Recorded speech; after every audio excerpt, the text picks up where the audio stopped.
Assalamualaikum warahmatullahi wabarakatuh. Perkenalkan, kami dari kelompok 5 akan menjelaskan mengenai materi fenomena bisnis dan researchscape.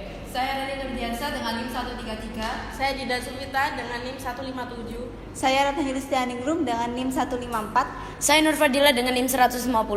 Saya Suci Wulandari dengan NIM 162.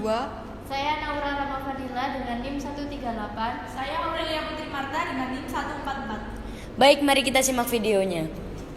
Yang pertama, saya akan menjelaskan tentang pengertian researchscape. Researchscape adalah suatu perbedaan hasil penelitian terdahulu dengan penelitian terbaru yang dianggap kurang signifikan. Dari adanya researchscape, pemecahan masalah dapat dirumuskan dan dikembangkan kembali dengan model penelitian yang didasarkan kajian-kajian teoritis dari hasil penelitian terdahulu. Dalam perumusan dan pengembangannya dibutuhkan adanya fenomena-fenomena bisnis. Fenomena bisnis sendiri merupakan perubahan-perubahan dalam persaingan dan perolehan keuntungan tertinggi di dalam bisnis. Selanjutnya, pengertian researchscape menurut Alveson dan Sandberg 2011. Researchscape adalah permasalahan yang belum tuntas diteliti atau belum pernah diteliti oleh peneliti sebelumnya.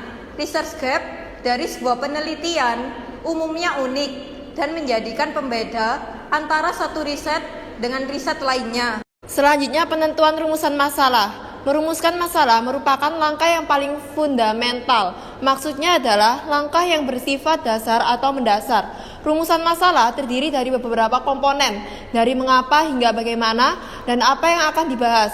Rumusan masalah adalah tujuan dari sebuah karya ilmiah untuk fokus membahas hal-hal tertentu.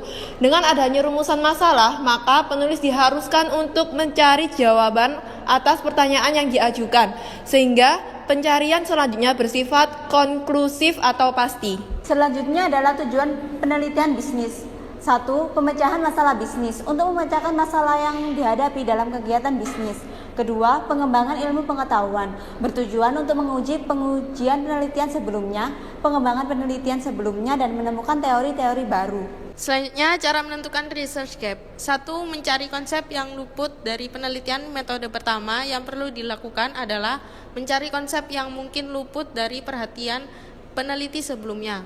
Kedua, menganalisa celah dalam penelitian. Metode yang diterapkan dalam melakukan penelitian memang harus dilakukan secara ilmiah.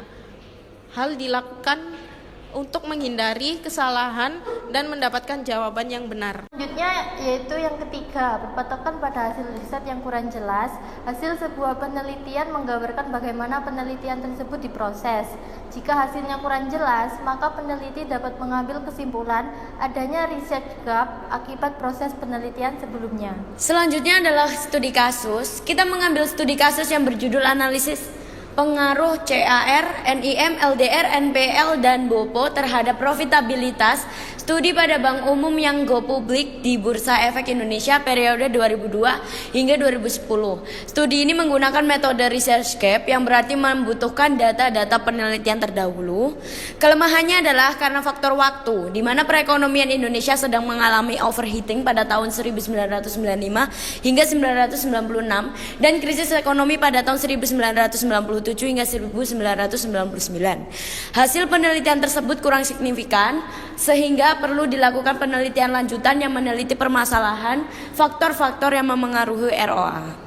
Sekian materi mengenai researchscape dan juga fenomena bisnis. Mohon maaf apabila ada kesalahan kata dari kami. Wassalamualaikum warahmatullahi wabarakatuh.